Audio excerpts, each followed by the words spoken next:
할렐루야. 좋으신 하나님을 찬양합니다. 10월 첫 번째 주일 하나님 앞에 함께 예배 드릴 수 있어서 우리 성도님들과 다시 함께 하나님 앞에 가까이 나아갈 수 있어서 참 기쁘고 감사합니다. 하나님 우리에게 끊임없이 소망을 주시는 하나님이시라고 저는 믿습니다. 오늘 이사야 61장에도 하나님께서는 우리에게 회복과 보상의 하나님이시라고 분명히 말씀해 주시고 있는데요. 이렇게 슬픔 당하는 자에게 기쁨을 주시고 낙심한 자에게 새 소망을 주시는 하나님의 은혜가 오늘 이 시간 함께 예배하시는 저와 여러분 모두에게 더하여 주실 것이라고 저는 믿습니다. 이사야 61장의 말씀을 읽다 보면 하나님의 회복과 하나님의 크신 구원의 역사가 얼마나 멋지게 펼쳐질 것인가에 대한 기대감이 솟게 되는 그런 내용들이 처음부터 끝까지 나와 있습니다. 그래서 좀 본문이 길지만 함께 읽으시자고 한 이유가 바로 거기에 있습니다. 하나님은 가난한 자에게 아름다운 소식을 전하게 하신다. 그렇게 시작하고 있죠. 아름다운 소식이라는 말은 두 글자로 바꾸면 복음입니다. 가난한 자에게 복음을 전파하게 하신다. 한 번도 가난해 본 적이 없으신 분들은 가난이 뭔지 모르실 수도 있어요. 근데 가난을 경험해 보신 분들이라면 그 단어 가운데 각각 떠오르시는 여러 가지 기억들이 아마 있으실 것입니다. 가난할 때는 배가 고플 수도 있고요. 가난할 때는요, 추위를 느낄 수도 있고요. 가난할 때는 써야 할 돈이 부족해서 난감할 때도 있으실 것이고요. 여러 가지 그 가난과 관련된 기억을 가지신 분들은 좀 씁쓸한 기억이 다시 솟아오르실 수도 있으신데 성경은 우리에게 참 역설적인 이야기를 해주십니다. 가난한 자가 복이 있습니다. 가난한 자가 복음을 듣게 됩니다. 그 이유는 다른 것이 아니라 가난한 채로 계속 내버려 두지 아니하시고 하나님이 채워주시고 위로해 주시고 보상해 주시기 때문에 가난했을지라도 복이 있다 하는 말씀을 기쁨과 반가움으로 받으시는 저와 여러분들이 되시기를 부탁합니다. 이사야 61장의 말씀은 특별히 이스라엘 백성들이 바벨론의 포로로 끌려가 있을 때에 아주 자주 읽게 되는 말씀이었다고 그렇게 역사에 알려져 있습니다. 왜냐하면 여기 말씀해 보시면 억눌린 자를 자유케 한다 하는 말씀이 있으니까 남의 나라의 포로로 끌려가서 억눌린 상태에 살아가는 사람들에게는 이 말씀이 얼마나 더욱더 붙잡고 싶은 소망의 말씀이 되지 않았겠습니까? 우리 한국교회 역사에도 마찬가지입니다. 일제시대에는요, 우리나라가 국권을 잃고 내 나라 백성으로 사는 것이 아니라 일본 제국주의 백성으로 살아야만 했습니다. 그때의 일본 제국주의는 한국 교회에 금지한 내용들이 많이 있었습니다. 우상숭배하지 말라라고 하는 것을 오히려 성경의 가르침인데도 불구하고 우상숭배를 강요하기도 했고요. 출애굽기와 같은 말씀, 모세와 함께 이스라엘 백성들이 애굽에서 떠나서 자유와 해방을 추구했다라고 하는 것을 일본 제국주의가 아주 싫어했다고 합니다. 식민지 백성들이 감히 무슨 자유와 해방을 추구하느냐, 교회에서 성경 말씀을 가르치는 것도 아주 심하게 억압하던 시대가 있었다라고 합니다. 그런데 오늘 이사야 61장의 말씀을 보시면 하나님은 자유와 해방을 주시고 억눌린 자유를 자유케 하시고 슬픔이 변하여 기쁨이 되게 하시는 하나님이시다라고 하는 말씀이기 때문에 어느 시대에 어떤 상태에서 살아가는 백성들이라 할지라도 우리에게 소망을 주시는 하나님의 말씀으로 받을 수 있다라고 저는 믿습니다. 특별히 제가 오늘 이번 주일에 이사야 61장의 말씀을 찾게 된 이유는 여호와의 제사장이다, 하나님의 봉사자다라고 하는 구절이 중간에 나옵니다. 특별히 하나님의 봉사자다라고 하는 단어가 저는 아주 마음에 들었습니다. 사랑하는 성도 여러분, 저도 여러분도 하나님의 봉사자들로 살아가시게 되기를 부탁합니다. 하나님을 위해서 봉사하는 봉사자가 아니면 누구를 위해서 봉사하시겠습니까? 이 세상에서 어떤 사람들은 참 이상한 것에 봉사자로 살아가는 사람들도 많이 있습니다. 그런데 우리들에게는요, 하나님을 위해서 하나님께 봉사할 수 있는 그런 영광스러운 직분과 특권을 주셨기 때문에 우리가 하나님을 위해서 섬기는 봉사자가 되었다는 것은 얼마나 자랑스럽고 영광스럽고 기쁜 일인지 여기 이사야 61장을 읽으시면서 하나하나 깨닫게 되는 것입니다. 중간에도 말씀해 보시면요, 하나님께서는 슬퍼하는 자에게 꽃으로 화관을 씌워주신다고 되어 있습니다. 죄를 뿌리며 죄를 뒤집어 쓰고 있는 사람에게 기쁨의 기름을 부어주신다라고 되어 있습니다. 슬픔 대신에 찬송의 옷을 입혀주시고 여호와께서 심으신 그 영광을 나타낼 자라라고 불러주시겠다라고 말하고 있습니다. 누구에게요? 하나님께 봉사하는 사람들이. 하나님께 봉사하는 사람들은 꽃을 씌워주시고 기쁨의 기름을 부어주십니다. 찬송의 옷을 입혀주십니다. 우리들에게 하나님의 영광을 나타낼 자다라고 그렇게 말씀해 주신다고 했기 때문에 지금 한번 연습을 해보도록 하겠습니다. 옆에 계신 분들에게 이야기해 주시기 바랍니다. 당신은 하나님의 영광을 나타낼 사람입니다. 이와 같은 거룩한 직분을 감당하기 위해서는요, 첫 번째로 성령님이 함께 하셔야 됩니다. 거룩한 직분을 감당할 수 있는 것은 주님의 성령이 함께 하실 때 가능하다라고 오늘 말씀은 분명히 가르쳐 주시고 있습니다. 이사야 61장 1절의 말씀을 보시면 주 여호와의 영이 내게 내리셨으니 이것으로 시작합니다. 기쁨의 화관도 좋고 슬픈 자에게 자유도 좋고 포로된 자에게 노임을 좋고 다 좋은데요, 주 여호와의 영이 내리셨으니 성령님이 함께 하시면 하나님의 뜻을 알 수 있고 성령님이 함께 하시면 거룩한 직분을 감당할 수 있고 성령님이 함께 하시면 하나님의 영광을 돌리는 믿음의 인생을 살아갈 수 있다는 사실을 모든 크리스찬들은 잊지 마셔야 됩니다. 여기 이사야 61장 1절의 말씀을 가장 완벽하고 권위 있게 해석해 주신 분은 바로 예수님이십니다. 누가복음 4장에 보시면 예수님께서 자라나신 동네 나사렛에 있는 회당에 들어가셨습니다.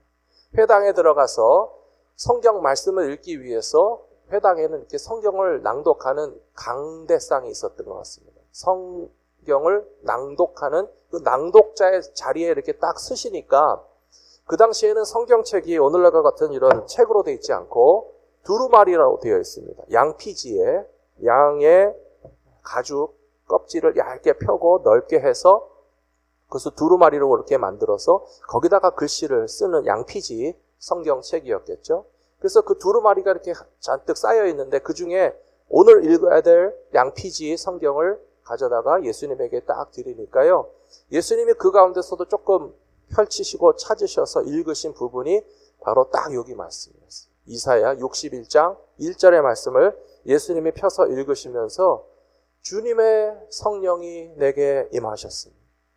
가난한 자에게는 복음을 전파하게 하시려고 내게 기름을 부으시고 나를 보내사 포로된 자에게는 자유를, 눈먼 자에게는 다시 보게 함을, 눌린 자에게는 자유롭게 함을 선포하고 주의 은혜의 해를 전파하게 하려 하심이라 라고 예수님이 탁 말씀하셨어요. 그랬더니 그 자리에서 어떤 사람들은 그래서 어쨌다는 거냐 하는 사람도 있었고요. 예수님이 이사야서 61장 1절의 말씀을 읽으니까 그 말씀이 가슴을 두근두근 뛰게 하는 말씀으로 받아들여지는 사람도 있었습니다. 왜 그렇게 됐을까요? 갑자기 심장이 왜 뛸까요? 하나님의 말씀을 듣는데 우리가 왜 그것을 우리 마음속에 쏙 받아들이게 될까요? 그게 바로 성령님의 역사하십니다. 사랑하는 성도 여러분, 예배를 드리시다가 이 말씀은 나에게 주시는 말씀이구나, 이 말씀은 하나님의 말씀이 살아서 역사하시는구나 우리가 경험하게 되었다면 지금 내 안에서 성령님이 역사하고 계신 줄로 믿습니다.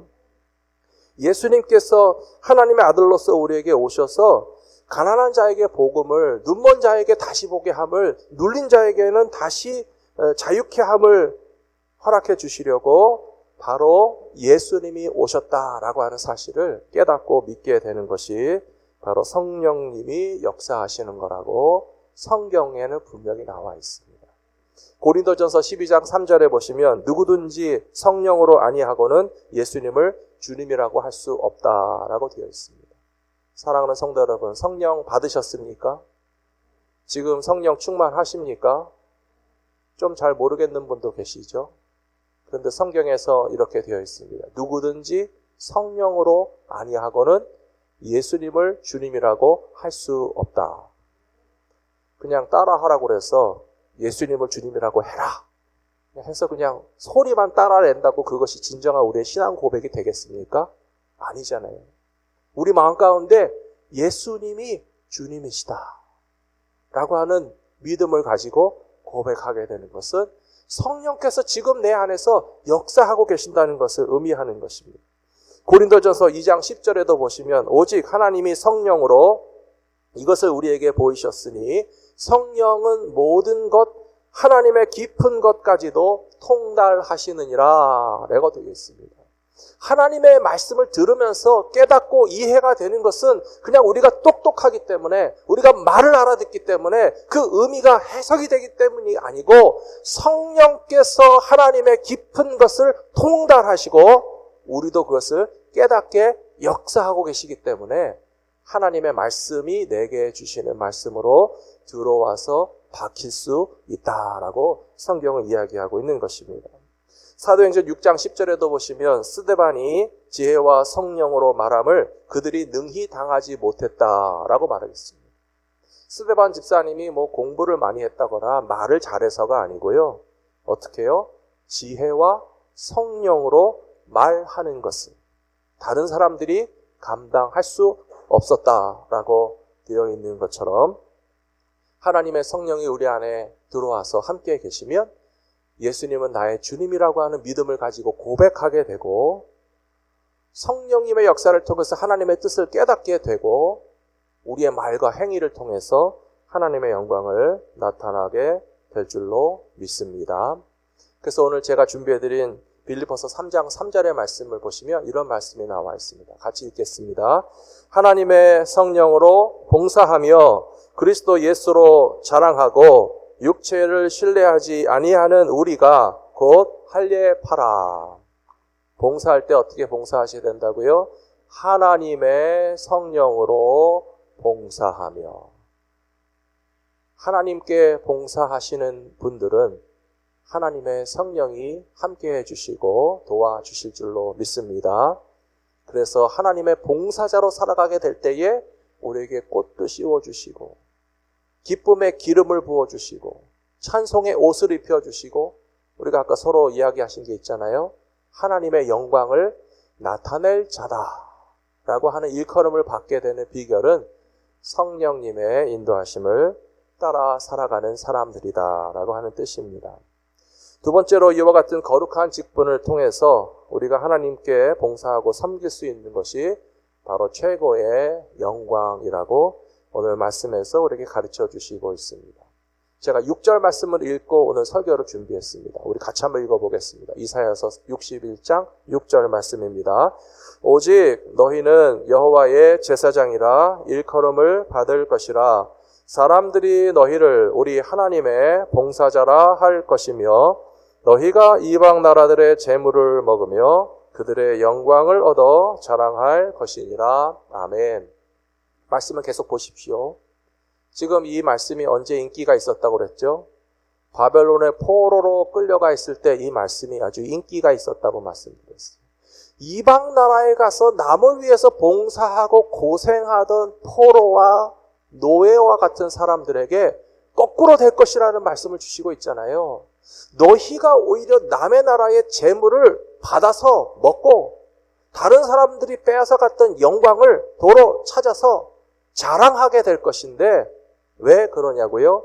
여호와의 제사장이 될 것이고 하나님께 봉사하는 자가 될 것이기 때문에 이렇게 지금은 바벨론의 포로로 살고 있어도 그 고통과 괴로움이 뒤집어져서 하나님께서 위로와 소망과 영광을 얻게 하시겠다라고 하는 이 약속의 말씀은 반드시 이루어지게 될 줄로 믿습니다.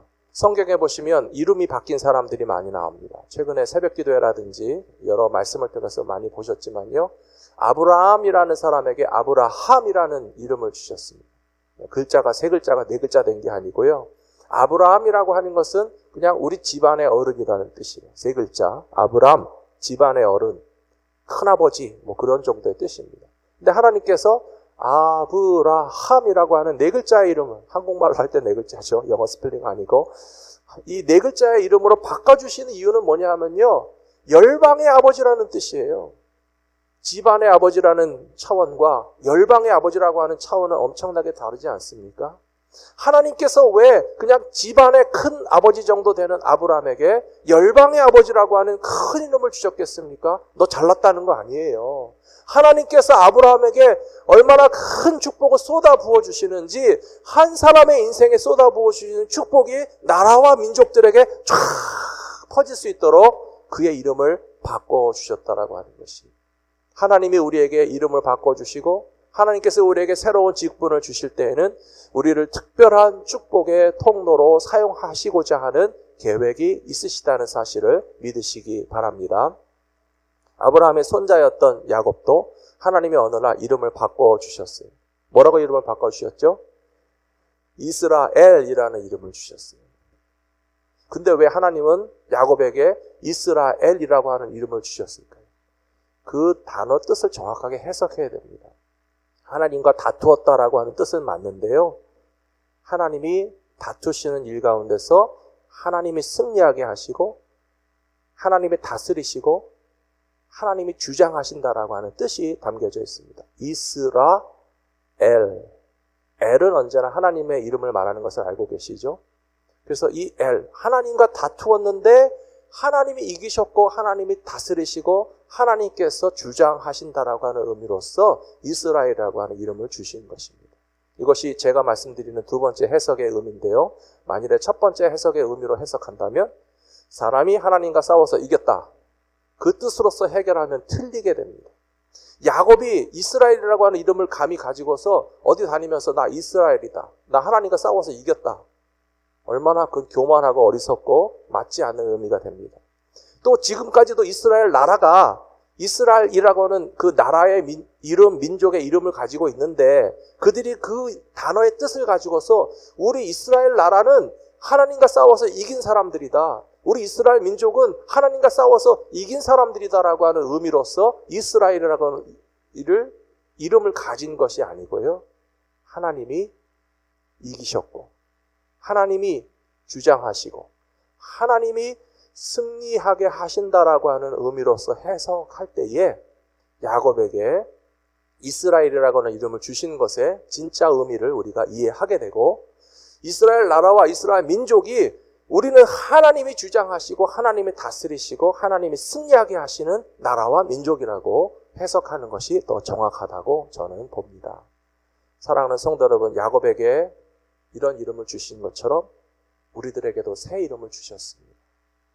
크리스찬이라고, 하나님의 자녀라고, 하나님의 백성이라고, 아브라함에게는 축복의 통로가 되게 하시는 새 이름을 주셨고 야곱에게는 하나님이 승리하시고 다스리시고 주장하신다는 그런 영광스러운 이름을 주신 것처럼 우리들의 삶도 하나님의 축복의 통로가 되게 하시고 하나님이 주장하시고 하나님이 다스리시는 그런 영광스러운 새 이름을 가지고 살아가게 되실 줄로 믿습니다.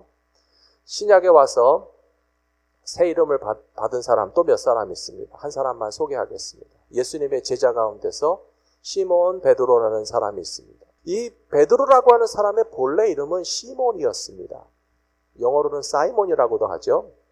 이 시몬이라고 하는 이름은 이스라엘의 아주 흔한 이름이었습니다. 여기도 시몬, 저기도 시몬, 맨 시몬이.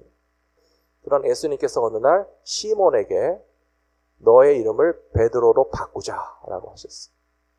너는 지금부터 베드로다라고 말씀하셨어요. 베드로의 이름 뜻은 페트로스, 반석이라는 뜻입니다. 반석이라고 하는 이름을 주시고 그 다음에 예수님이 하신 말씀은 너의 신앙 고백 위에다가 내가 교회를 세우겠다. 그렇게 말씀하고 계세요. 가끔 그런 거 보시면 좀 놀랍지 않으십니까? 바다 위에 강 위에 다리가 세워져 있어요. 다리를 만드는 방법은 여러 가지가 있는데요. 뭐 이렇게 기둥 2개만 딱 세워놓고 현수교로 이렇게 스트링을 쇠줄을 묶어서 그 다리를 매달아 놓는 경우도 있지만 저는 좀 신기하게 느껴지는 게요. 그 건축을 해보신 분들은 어떻게 하시는지 아마 답을 아시겠지만 저는 잘 모르겠는데요. 바닷물 속에 기둥들을 박아놓고 강물 속에 기둥들을 박아놓고 그 위에다가 다리를 세워놓잖아요. 물이 아무리 흘러가도 바다의 파도가 아무리 쳐도 그 다리가 무너지지 않고 기둥이 물속에 박혀 있어요. 물속에 박혀 있는 그 기둥이 버티고서 다리가 이렇게 버티고 있는 것을 보면 참 놀랍다라고 하는 생각이 듭니다. 베드로라고 하는 이름을 주신 이유가 거기 있다고 생각합니다.